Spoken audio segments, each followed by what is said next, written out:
Hey everybody, Jim Powers with MaryvilleSaints.com and Saints Vision as we catch up with our coaches here on finals week, as it's a pretty slow period while all of our student athletes are getting their grades in order, getting their finals in order, but that doesn't stop us from talking to our coaches and our women's basketball coach, Collin Lanam. And, Collin, great win on Saturday. I think just an all-around team effort, what we saw from the ladies this past weekend.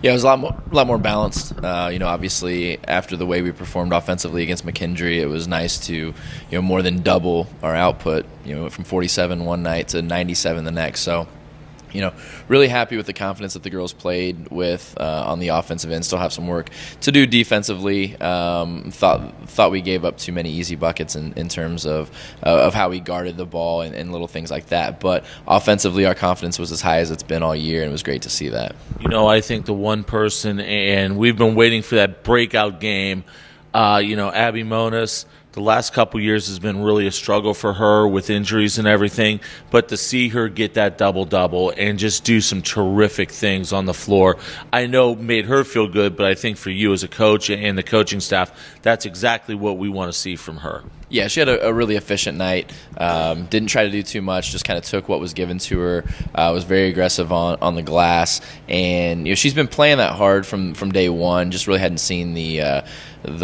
benefits of it in statistics and things like that. So she's had a couple of good games this year, so it's not completely surprising to me that she had that night. What we talk about as we're recruiting and within our team is that it's a balanced effort, and it's sometimes it's Abby, sometimes it's going to be Mary.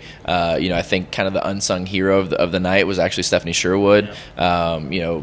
Relatively close to a triple-double, 18 points. I think she had 6 or 7 assists and, 7 or 8 rebounds or something like that. So, with her scoring well, I think Mary was up close to 20 as well, and, really balanced effort. When we can get 2 or 3 girls that are scoring 15 or more, that's when we're going to be dangerous. We're always going to have 1 or 2, but when we get that number up to 3 and then have our other players doing well on top of that, I can't think off the top of my head, but I know we had a few other kids that were in that 8 to 10 point range as well. So, when you can put that many points on the board, it's going to be hard to beat a team like that when we're confident in scoring well. So we take care of business, against a regional opponent as well, and that's a big thing. Illinois State exhibition game up at Redbird Arena. What are some of the things that you're looking to get out of Sunday's exhibition game before you head to Florida next week? Really just kind of looking for the experience of it all.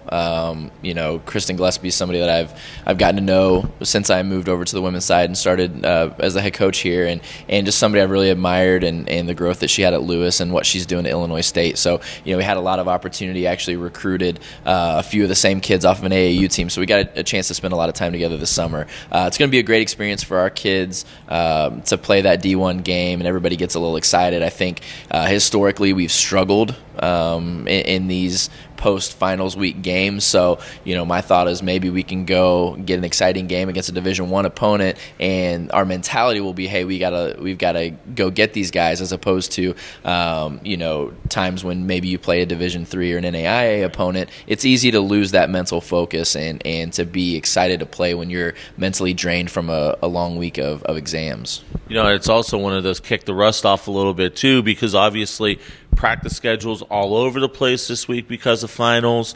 You don't normally get the work that you normally want to get in, so kind of kicking the rust off, especially against a pretty good Illinois State team. It'll be interesting to see how the girls react. No doubt. This week is mentally exhausting for our kids. The academic side of the life balance here for our program is very important. We've been very successful in terms of team GPA over the past few years, and consistently in the top 25 in the country.